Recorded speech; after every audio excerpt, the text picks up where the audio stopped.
Welcome to the Inner Circle, where we bring you conversations that inspire, encourage, and enlighten. My name is Fikile Oyekami, and I am your host. Today I'm very excited about the topic that we are going to discuss because it's one of my favorite subjects, the power of vision, because it is my belief that no matter where you come from, no matter what the circumstances of your life are, no matter how broke you are even, you can afford to have a vision. And joining me is somebody who's very special to me, a dear friend who has been in my life for over 30 years. In fact, I met her when she was 7 and I was 9. She's one of the people who've been breathing on my neck to also manifest the vision that I've always had to host a talk show. My friend, Tumelo Phooko. Yes. We call it Dumza, we call him Mice. So if I interchange the names, just don't be confused. It's still the same person. My friend, welcome. Thank you very much. Are you happy? Are you proud? Wow. I have no words. Finally, Yeah. it's happening. And Yes. sitting here, wow. It brings back a lot of memories because Yes. we've tried this, with a school audience when we were Correct. younger, because this has always been a vision. It was very difficult for me to prepare for this interview because I'm interviewing somebody that I have known all my life. So Like I've mentioned, I've known her when I was 9 and she was 7. Don't ask us how old we are. But I wanted us to talk about vision because if there's anything that I know that kind of summarizes your life, it's the power of vision, that you are who you are today because of the vision that you've had. But obviously, our audience doesn't know you, so I'll just give you a few moments to introduce yourself, what it is that you do, and then we'll take it from there. Wow, my friend, as I said, thank you very much for inviting me. And it's an honor to be here. And these are, life dreams. Yeah. And it's true when they say dream and seeing it happen. Yeah. I am very grateful. Thank you. And all the best. Thank you. It's happening. It's happening. It's happening. As you know, my name is Tumelo, and Tumelo is your friend for a long time. Tumelo is your sister, and Tumelo is in the space of finance, and Tumelo has started a business, and being in the world of entrepreneurship, it's showed me that things are possible, and if you dream, things can happen in your life. Yeah. And I never thought that one day I'll have a business that I call of my own. And looking at where I started and where I come from, and I just see the possibilities of dreaming and see things coming true. So you know me very well. Yeah. Yes, but I just want to say Tumelo comes from Soweto, and Tumelo comes from small beginnings, but here we are. Yeah. Yes. And I think it's an understatement to say small beginnings because it was zero beginnings. Yes. Where we grew up together and there were times when there was no food at your home. Sometimes Correct. There's no food in my home. We'd share a tea bag. You would use a tea bag in your home, go across the road to bring me the same Tea bag. We never afforded even something as basic as a Vaseline. Yes. Yes. Yes. Would use oil, cooking oil sometimes if it's available. So you're saying small beginnings, I feel that it's not really giving a clear picture of where you come from. Sure. And one of the things that happened to you when you were young, you lost your mother at the age of 15. Correct. Do you want to share about that? It was a very difficult time of my life because I was growing up and I was a teenager. And losing a mother, it's losing somebody that is very close to your heart and somebody that you think when you are older will be there for you, will see your children and will see you graduating and going to school. But then my mother got sick and having to look after her, that was very stressful. And having to still go to school and having to still dream.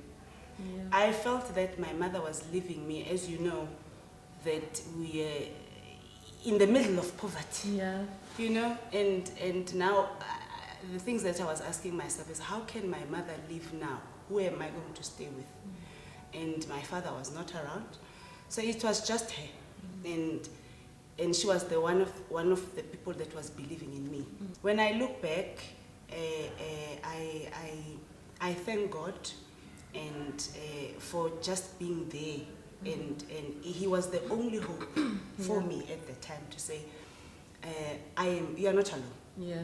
You know, and having friends like you, my friend, you know, you were very young, but you were a support structure at the time to encourage me to say, you're not alone, I'm here, my friend. And yeah. And you keep on talking about your dreams. And, you know, in your introduction, you mentioned that you're from Soweto. Sure. And people like to say, I'm from the dusty streets of Soweto. Not every part of Soweto is still dusty, but your home was a definite dusty street. Yes. Well, at least where I come from, there was tar. But your part, you come from a very dusty place where there were very few role models. Correct.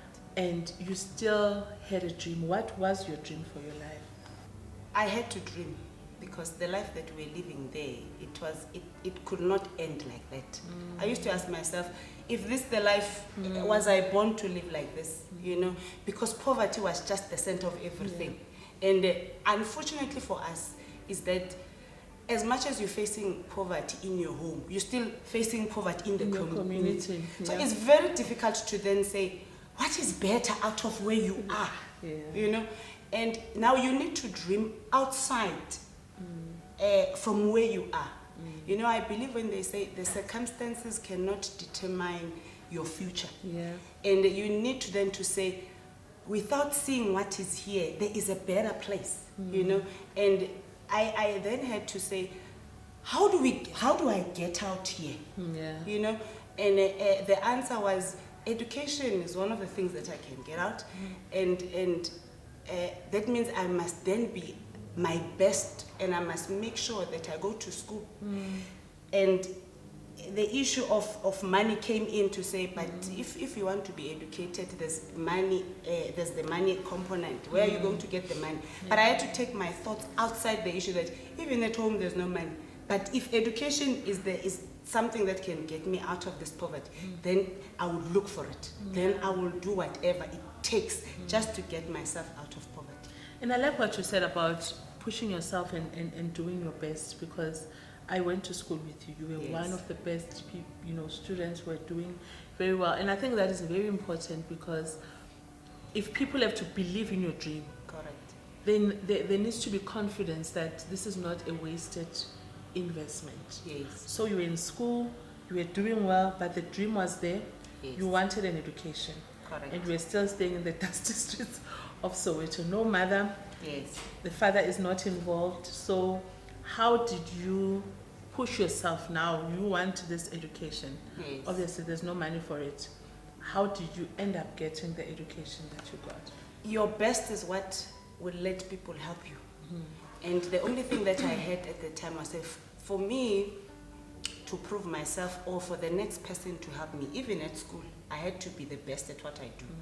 And education was one of them.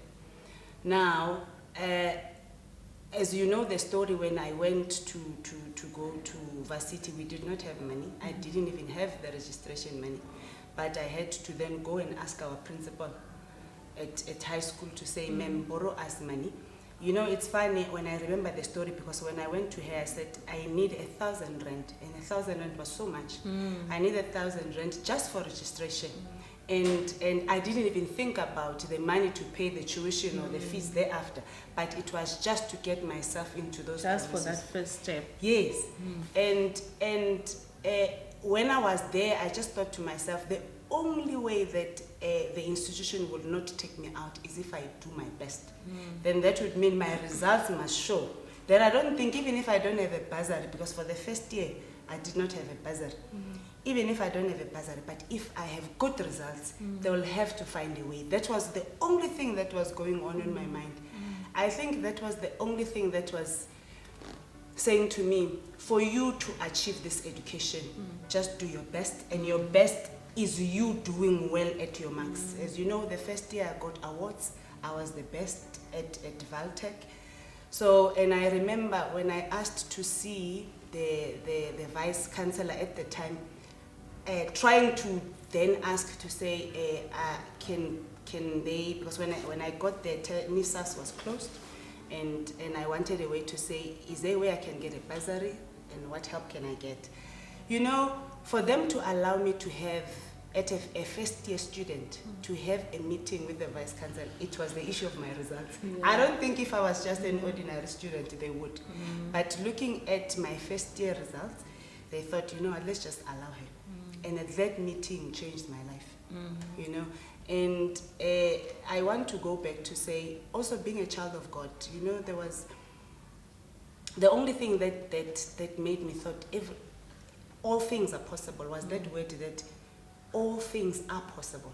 You know, the impossibilities are not there. Yeah. I might not have money, but it's possible that I get what I'm dreaming of. And what I'm getting from you is that you shouldn't have a sense of entitlement. Like, no one owes you anything. No. But your performance, your commitment can earn you an opportunity. Yes. So if you're not putting in the work, if you're not displaying hard work and earning that space to say, if I get this opportunity, I'm not going to squander it. Yes. It comes through hard work. Correct. But now, you know, I still want to go back to the issue of funding, because there's a lot of people who have buried their dreams because they say, I don't have money. Sometimes there are others who take shortcuts. I mean, you've always been this beautiful. Yes. And I'm sure there was somebody who was saying hello to you. Yes. That was an easy way out. Why didn't you pursue that way, you know, that route to say, let me get a boyfriend. At least they can contribute something. Unlike going to an old principal and say, borrow, because you are asking somebody to lend you money and you are not even working. There's no guarantee that you will ever afford 1,000 rands. Yes. Whereas there was a shortcut of allowing a boy or a man or sugar daddy to help you move forward. Why didn't you go that route? Going that route was not an option for me, but the opportunities were there and they were presenting themselves. But it's important that you have a conversation with yourself, you know, and make a decision. Because obviously if you did not sit and say and think about what you want in life and have that vision and visualize where you want to be, then if somebody comes or any man comes, then you think that is one of the options or that is one of the vehicles to take you where you want to be. For me, I will not look at selling my body to get my dream, because that has got other consequences. And the fear of God in my life made me not to even think about it. And I always thought of God as a father. And that helped me, because not having a father figure around at the time, it was always seeing this person that is always looking at you. And even if you are not seeing, but I knew that he was there. So the fear of him made me not to think of anything that he doesn't want. And that helped me, because it then shifted my focus on what other things can I do except the things that God doesn't want. You know, and that is when my focus was just education and nothing else. So you went Valtech, you finished, you got a qualification in cost management accounting. Now, and you got a job full time, which is the ultimate thing for a lot of people that goes, you know, I grew up in this place and there was no one working at home. You start to work.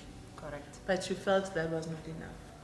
You went now, you are a businesswoman, you're still working, but you've got a very thriving business. What was the dissatisfaction about the work? Because for me, let me tell you, when I first got a job, the greatest achievement for me was being able to afford food. I tell you, I remember the first day we went to Checkers with my mother. Southgate for the first time, because you know we never went to the mall. You buy from the hawkers, you buy from some corner places, you know, where things are cheap. So I remember going with my mother to Southgate. Just the fact that you've got plastic as a Checkers, you know, because you'd always go with this black plastic that is unbranded. Now we went to Checkers and filled the trolley. For me, that was a big thing. I had arrived. And somebody's going to see us working with Checkers plastics. But I'm sure that was the same for you. However, you felt this is not enough, there's more. Yeah, I just want us to go into that. What was that push for you? Well, I think at the beginning I felt the same way, because having a salary, I mean, I didn't have money, and now you have a salary that is times everything. Times, yes. From and you zero can to do a lot of things that you never thought of, Yeah. But I thought it's not enough. You can afford toothpaste. Yes. Let's even start there. You can buy groceries. Because we never even afforded toothpaste. That's how bad things were. We used to Yes. use soap, we used to use salt to wash your mouth. So if you can afford Aquafresh. Wow. Just Aquafresh. yes, then you're okay, Yeah.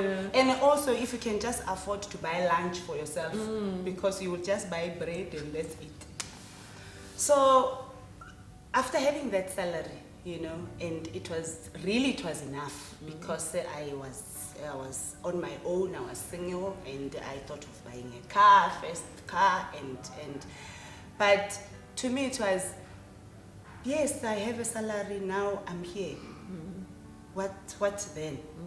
And also I believed. I'm not a person that would, I think, believe in just having one income. For me, it was, if salary is my only source of income, what will happen one day if I don't have it? And I never wanted to go back to the situation where we started. Even now, I think when I think about home and I think about poverty, I always want to strive for more, so that I don't go back to where I was before. So after having that salary, and as you grow up, you fill your salary with other things, and now it becomes not more than you thought. Then I thought, you know what, I need another income. Then I just thought, let me start something else. And it was not easy at first to start a business. And I think also, as a child of God, we always want or pray that God blesses us. But we never give him an opportunity, because we want that money to just come from heaven. And I always believe that for God to bless me, then I must do something. He needs to bless the work of my hand. Yeah. Then it becomes easy for him. As I pray that he blesses me, then let me do something. So starting a business was a way to say, I'm doing something, and let God do the rest. Yeah.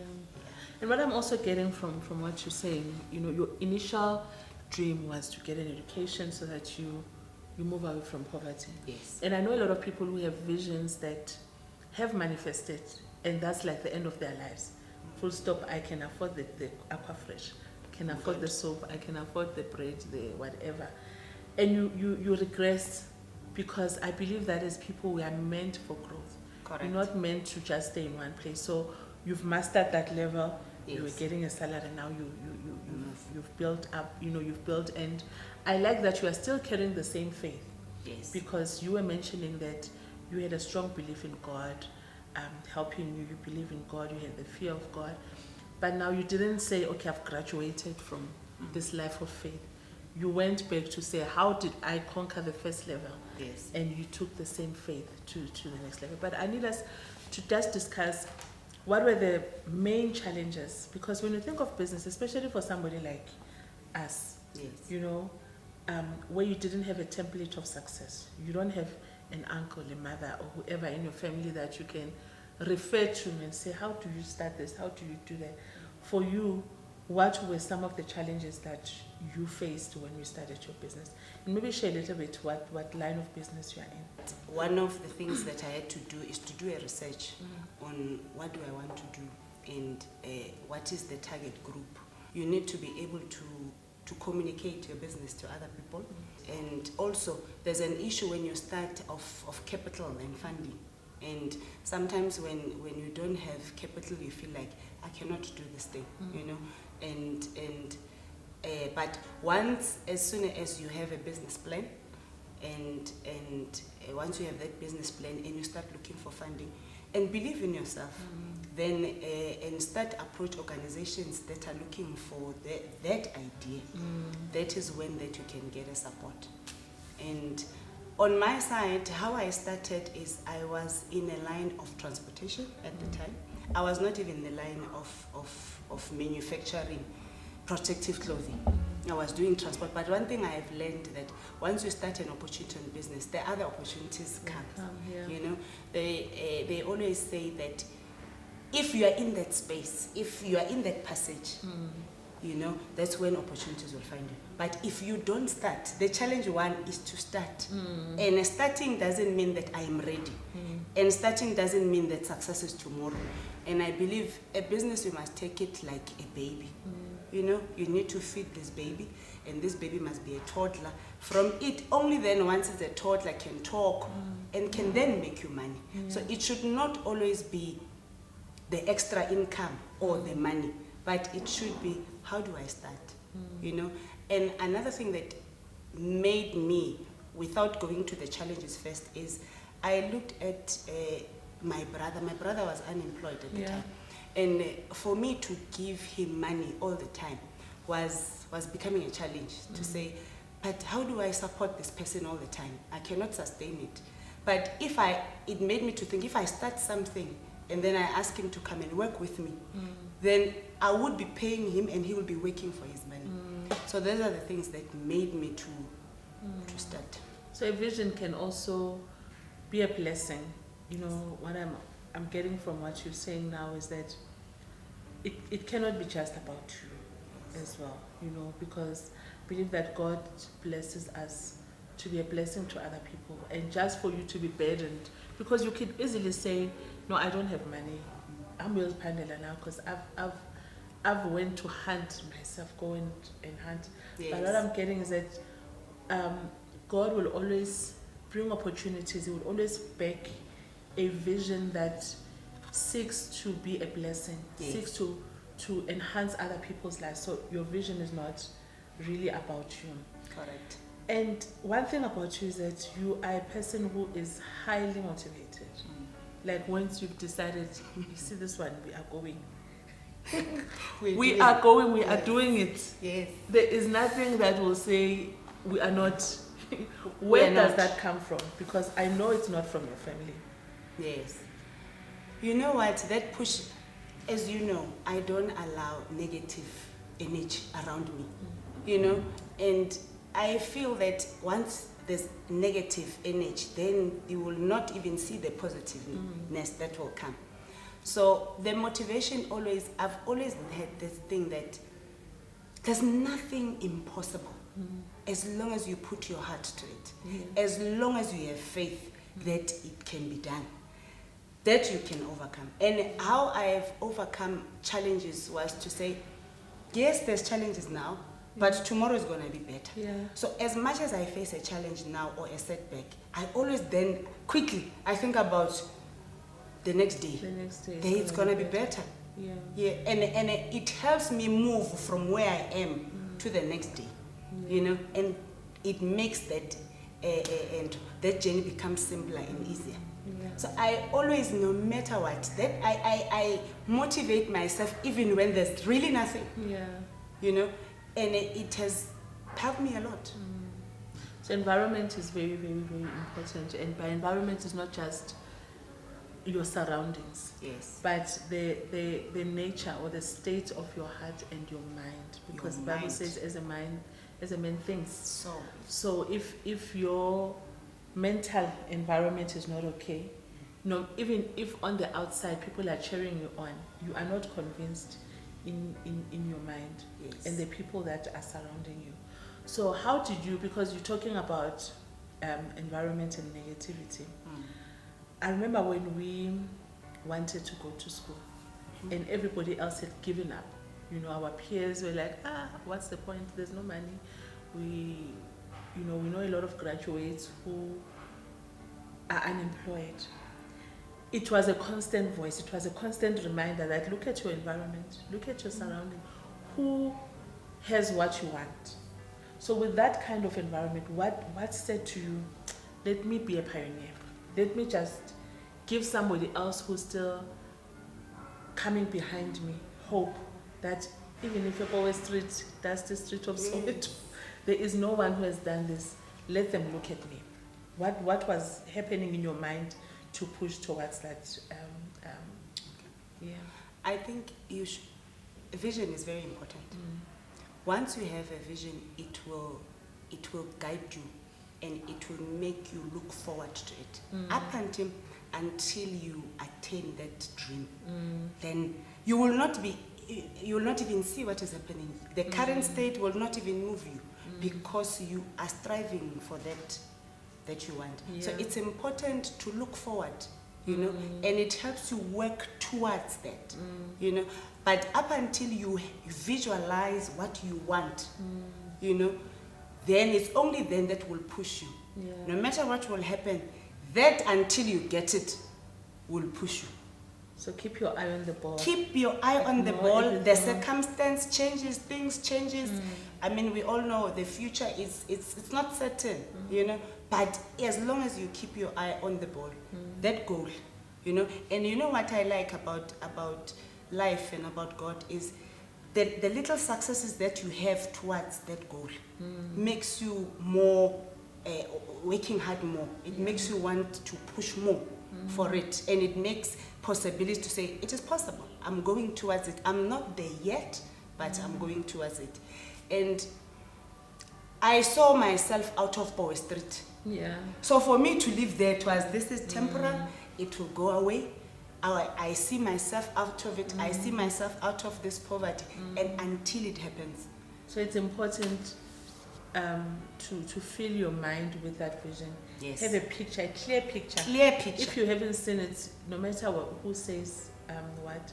I want us to talk about exposure, because I don't know if that was the case for you, but I know for me, one of the motivations was the faith that we had. Yes. And the fact that our church was not even in our environment. Correct. You know, we came from the dust, but we are attending church in the suburbs. Okay? Yes. So that gave you a picture that no, but there's another life. And I think maybe a disadvantage to a lot of people who come from the kind of backgrounds that we come from is a lack of exposure. Yes. All you know is social media. There's nothing that allows your mind to dream, to see that, no, actually, this is not the end of, you know, this is not all there is. There are people with swimming pools. No, it's true. You know, there are people who have 2 fridges. I mean, I remember when you would visit someone and you open their fridge and there's cheese. Yes. Okay, Wow. so people can eat cheese. But without being exposed to that, you would think that dry bread is the only thing that there is. So what can you say to encourage people who come from a similar background as both of us, to allow themselves to be exposed, and what are the avenues of exposure that they can avail themselves to, so that it enhances their dream and it empowers their ability to dream and to have a vision? I am really thankful for Majex, because she was the one who showed us or took us to exposure, you know. Okay, maybe people will want, who's Majex? Yeah, Majex was a community leader. I was a mother, was a principal, but she was not looking after her own children only. She felt that there is children in the community, and I think she was also unhappy about the status quo of our community. But she thought into herself, how do I change this status quo? How do I make sure that the generation that's coming, it's coming having dreams and better people, you know? And today when I sit here and thinking about here, she's the person that made us who we are today, you know? And to myself, I thought people like us should go back, because really, if we are in that community and there's no exposure and there's no one showing you, how else would you know that there is something better outside? And I think people like us, we have work to do. You know, I always see now in the news and everywhere we talk about crime, we talk about drugs, we talk about the youth, you know, but we are not exposing the young people to say, other than the society that we are in, there's something better, and you can look for something better, you know. And I think if people like us should go back to our communities and say, for those children that are not exposed, that are still having difficulties, we show them the light. And one is to still go back to those communities and invest on those small things that are community based. I mean, we look at the soup kitchen, what it has done for us at the time. It is that very soup kitchen that has made us better people. You look at other children, for instance, who are in squatter camps now. If no one is taking them out of that place and showing them that there's a better place, they will not be exposed. But for them to have the small dream to get out, it is for us to say, it doesn't end here. Yeah, give them a picture of what they can become. Yes. So what's next for you? I know the business is not the end. There's other things that you probably want to do. There's a lot that is next. As you know, I think my fear is always saying, I cannot be poor again. Yeah. Poverty. Yes. Yeah. So I always look forward to wealth and what is better. And first things first, I'm looking at growing the business. You asked me earlier on, what is the business about? The business is we manufacture protective clothing. And currently we have 4 employees. And I thank God for that. But my dream is to grow the business so that we can employ more people. You know, I get hurt when we talk about job creation, and I know that we can do something about it. So me now is to make sure that at least we create a factory, and at least we can employ more people. You know, and from there on, I mean, the sky is not the limit. Yeah. The sky is definitely not the limit. I hope you got something from this conversation we had about vision.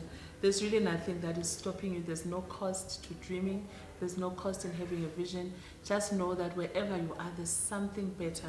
And just to recap on what we said at the beginning, that you need to produce something, prove yourself to be diligent, so that if there's anyone that needs to support what you're doing, they can do it with confidence, knowing that they would not have squandered, they would not have wasted their investment in you.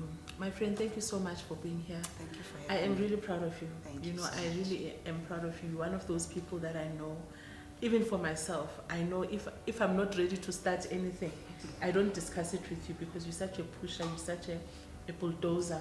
Yes. But more than anything, you are proof that where you come from does not have to define you. True.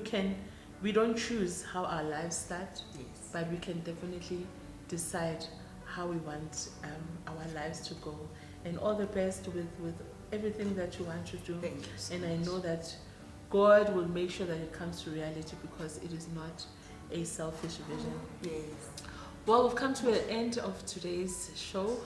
I hope you were encouraged. I hope you were inspired. I hope you were enlightened. Don't forget to subscribe, like, and share, so that other people may also have the same experience of the show as you have had. My name is Figile Oyekami, and thank you once again for tuning in.